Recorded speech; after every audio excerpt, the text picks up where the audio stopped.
नमस्कार दोस्तों, मैं नबुलाल सर एम्बिशन ट्यूशन सेंटर में आप लोगों का स्वागत है। आज देखिए बहुत अच्छा चैप्टर लेकर आए हैं द्विघात समीकरण। द्विघात समीकरण से बिहार बोर्ड में बहुत सारे क्वेश्चन पूछे जाते हैं। सबसे पहले हम लोग इसका परिभाषा देखेंगे, इसका जो मुख्य बिंदु होगा वह भाग 1 में देखेंगे और भाग 2 में प्रश्नावली को देखेंगे। तो चलिए हम लोग देखते हैं परिभाषा। सबसे पहले जानेंगे कि जो द्विघात समीकरण क्या है। तो इसका द्विघात यानी कि जिसका घात अधिकतम 2 हो उसे द्विघात समीकरण कहते हैं। जैसे में देखिए यहाँ द्विघात समीकरण कह रहा है कि ऐसे समीकरण जिसमें चर का अधिकतम घात 2 हो, जिसमें चर का अधिकतम घात कितना हो 2 हो, उसे द्विघात समीकरण कहा जाता है। जैसे में देख लीजिए x² + 4x + 4 = 0। अब यहाँ पर देखिए यहाँ चर का घात कितना है 2 है, इसका अधिकतम घात 2 ही होना चाहिए तभी द्विघात समीकरण होगा और वो प्लस में होना चाहिए। यहाँ पर भी देखिए y² - 20y - 6 = 0, ये भी द्विघात समीकरण हो जाएगा।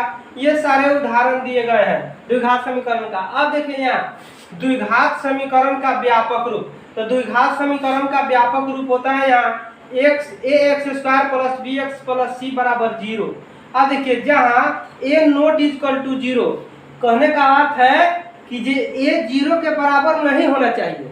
यदि a 0 के बराबर हो जाएगा तो वो द्विघात समीकरण नहीं होगा, इसलिए यहाँ लिख दिया है a ≠ 0। अब देखिए यहाँ पे दिया है a b c वास्तविक संख्या। जो a b c है यह कौन संख्या है? वास्तविक संख्या है। अब देखिए इससे क्या प्राप्त होता है। अब दिया है ax² + bx + c = 0 में यदि a ≠ 0 हो तो निम्न स्थितियां प्राप्त होती है। अब ध्यान दीजिएगा कि जो कौन सी निम्न स्थितियां प्राप्त होती है।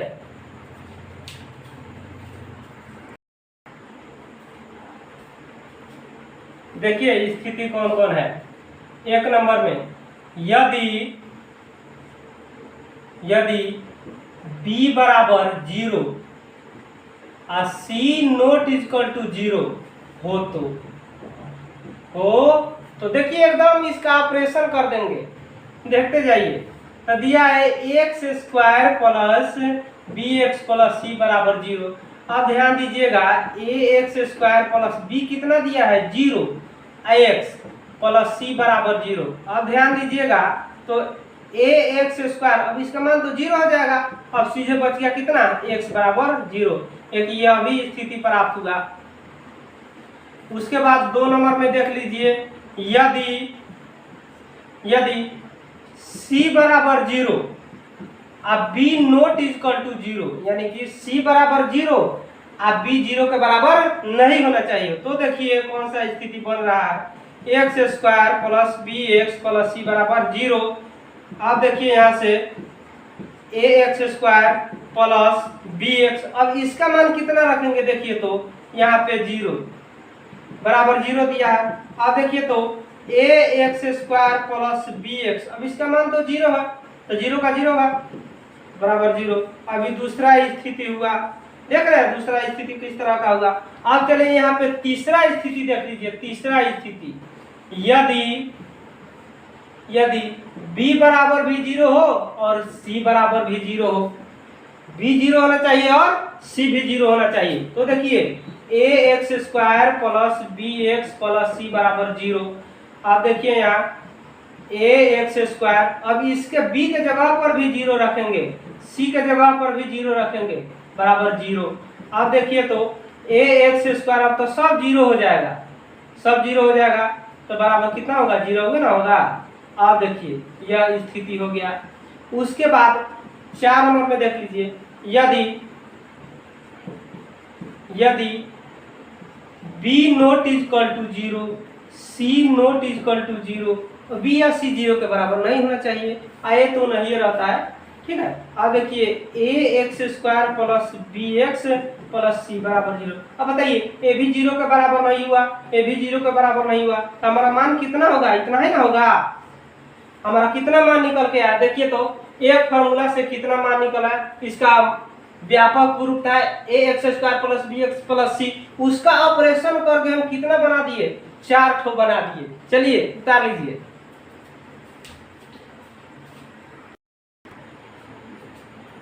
चलिए देखिए, करा यहाँ पे द्विघात समीकरण दो प्रकार के होते हैं। द्विघात समीकरण कितने प्रकार के होते हैं?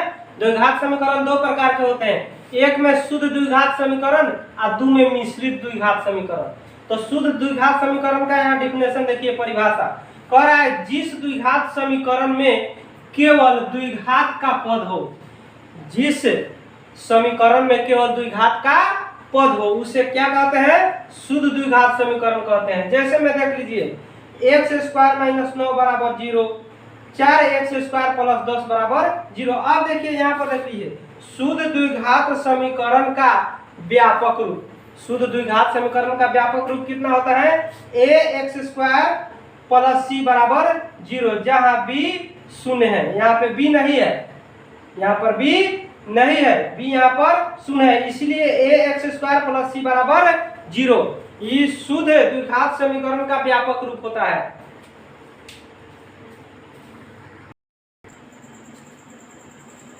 अब देखिए मिश्रित द्विघात समीकरण। मिश्रित द्विघात समीकरण क्या है? जिस समीकरण में केवल एक घात या द्विघात का पद हो। यहाँ पर ध्यान दीजिएगा, जिस समीकरण में एक घात या द्विघात का पद होता है उसे मिश्रित द्विघात समीकरण कहा जाता है। चलिए देखिए, यहाँ पे हम उदाहरण लेते हैं। जैसे में देखिए x square plus 4x plus 4 बराबर 0। अब देखिए तब यहाँ कितना है? घात कितना है? 2 है। यहाँ पर घात कितना हो जाएगा? 1 हो जाएगा। फिर यहाँ पर घात कितना है? 2 है। यहाँ पर घात कितना है? 1 है। इसीलिए डिफिनेशन कह रहा है कि जिस समीकरण में एक घात, तो यहाँ पर तो एक घात हो गया, या द्विघात का पद हो, एक घात या द्विघात का पद हो, उसे मिश्रित द्विघात समीकरण कहा जाता है। चलिए अब उसके बाद देखिए, द्विघात समीकरण की हल करने की 3 विधियां होती है।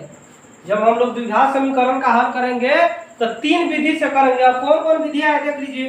एक में हो जाएगा गुणनखंड विधि द्वारा, 2 में हो जाएगा पूर्ण वर्ग बनाकर, और 3 में हो जाएगा द्विघाती सूत्र द्वारा। द्विघाती सूत्र कह सकते हैं या श्रीधराचार्य का नियम भी कह सकते हैं। तो चलिए देखिए,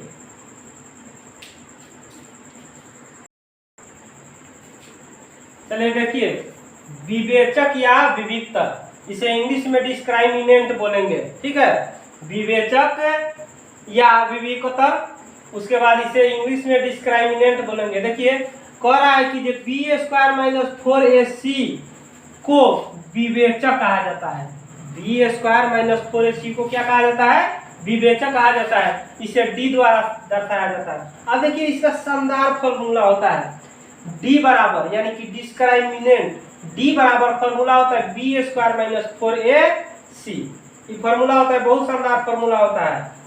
अब देखिए द्विघात समीकरण ax square plus bx plus c बराबर 0 में, यदि इतना में, अब देखिए 3 स्थिति है इसमें, और 3 स्थिति में कौन वास्तविक होगा, कौन वास्तविक नहीं होगा, और कौन समान होगा, वही देखना है हमको। अब देखिए यदि बी स्क्वायर माइनस 4ac 0 से बड़ा हो, बी स्क्वायर माइनस 4ac बड़ा 0, अर्थात कहने का अर्थ है डी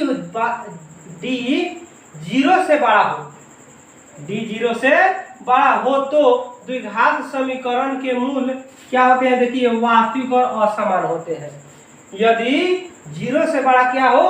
डी हो, तो मूल क्या होते हैं? वास्तविक और असमान होते हैं। फिर देखिए यदि बी स्क्वायर माइनस 4ac बराबर 0, अर्थात डी बराबर 0, यानी कि मूल समान है। आप देखिए डी बराबर 0 हो तो द्विघात समीकरण के मूल क्या होते हैं? वास्तविक और समान होते हैं। यदि हमारा डी 0 के बराबर आ गया तो जो मूल होगा वह वास्तविक और समान होगा। और 3 नंबर स्टेप में देख लीजिए, यदि बी स्क्वायर माइनस 4ac बड़ा 0, अर्थात डी से बड़ा 0 हो, डी से बड़ा क्या हो? 0, तो द्विघात समीकरण के मूल क्या होंगे? वास्तविक नहीं होंगे। यानी कि जो इस स्थिति में जो डी का मान आएगा वो ऋणात्मक आ जाएगा।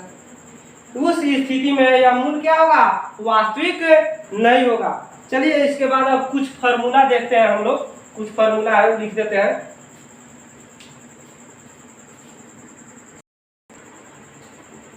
चलिए देखिए कुछ फॉर्मूला है द्विघात समीकरण का। कह रहा है यदि किसी द्विघात समीकरण ax² + bx + c = 0 के मूल्य अल्फा और बीटा हो तो, अल्फा और बीटा हो तो देखिए सूत्र होता है मूलों का योग। मूलों का योग यानी कि अल्फा प्लस बीटा बराबर होता है फॉर्मूला -b/a।